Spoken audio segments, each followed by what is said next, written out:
La parole de Dieu que j'aime tant, ma Bible.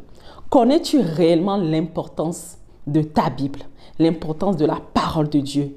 Dieu nous dit que si tu médites cette parole jour et nuit, c'est alors que tu réussiras.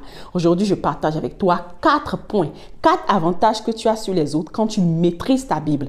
4 avantages que tu as sur les autres. Donc, premier avantage, c'est que la Bible est l'ensemble des lois que régissent le royaume des cieux. C'est l'ensemble d'ordonnances. Quand tu es malade dans la Bible, Dieu te donne une parole sur la maladie. Quand tu as des challenges financiers dans la Bible, Dieu te donne une parole sur la maladie, tes challenges financiers. Quand tu as des problèmes de persécution et que l'ennemi passe par tous les moyens et t'attaque, est-ce que tu connais l'ensemble des lois que tu dois respecter pour pouvoir vivre en paix dans le royaume de Dieu? C'est comme la terre. La terre aussi, et dans chaque pays, il y a des lois qui régissent le pays. Mais encore faut-il connaître ces lois pour ne pas te laisser roubler par n'importe qui. Je partage très vite avec toi cette belle anecdote. En suivant un documentaire la semaine dernière, c'était un documentaire sur les squatteurs, les personnes qui squattent les maisons d'autrui et qui ne veulent pas libérer les lieux alors que ce n'est pas leur maison. Donc, après 2 ans de procédure, il y avait un huissier qui était chargé de faire sortir ces squatteurs, mais après 2 ans de procédure acharnée, ces squatteurs ont refusé de quitter la maison. Et il y a une idée ingénieuse qui est venue à l'huissier après 2 ans de labour. Il a décidé de faire peur à ses squatteurs. Et il a dit qu'après 2 ans, en tout cas, il a fait tout le nécessaire pour que maintenant, dans la semaine-ci, il soit expulsé, que ces squatteurs soient expulsés de la maison par la police.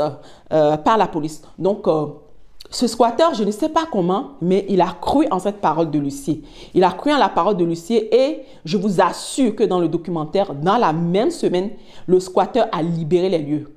Le squatteur a libéré les lieux. Alors que c'était en plein hiver. C'était en plein hiver et en Europe, il y a une loi qui protège les squatteurs en hiver. C'est-à-dire que tu ne peux pas faire sortir une personne de ta maison ou même s'il squatte ta maison, tu n'as pas le droit de le faire sortir en hiver.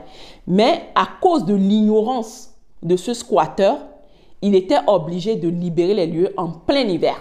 Donc, la leçon que j'ai tirée, que je veux partager avec toi, c'est combien de fois l'ennemi t'a roublé, combien de fois l'ennemi t'a menti parce que tu ne connais pas les lois de ton royaume, parce que tu ne connais pas les promesses de Dieu sur ta vie, parce que tu es dans l'ignorance. Combien de fois l'ennemi a joué avec toi et il a réussi à te faire céder sur certaines choses. Donc, oui, mon cher ami, prends la décision cette année de méditer ta parole et de connaître ta Bible parce que la Bible nous dit que la parole est Dieu. Ce qui m'amène au deuxième point pour toi. La parole, c'est Dieu. Dieu nous dit que l'homme ne vivra pas seulement de pain, mais aussi de toute parole qui sort de la bouche de Dieu. Mais ce n'est pas un pain anodin qui est la parole de Dieu, c'est le pain de vie. Et c'est l'eau vive. Ce n'est pas la nourriture que nous mangeons qui apporte seulement des vitamines à notre corps. La parole de Dieu apporte plus que ça. Quand tu manges la parole de Dieu, quand tu médites la parole de Dieu, ça apporte des vitamines, ça apporte la vie à ton esprit, à ton âme et à ton corps.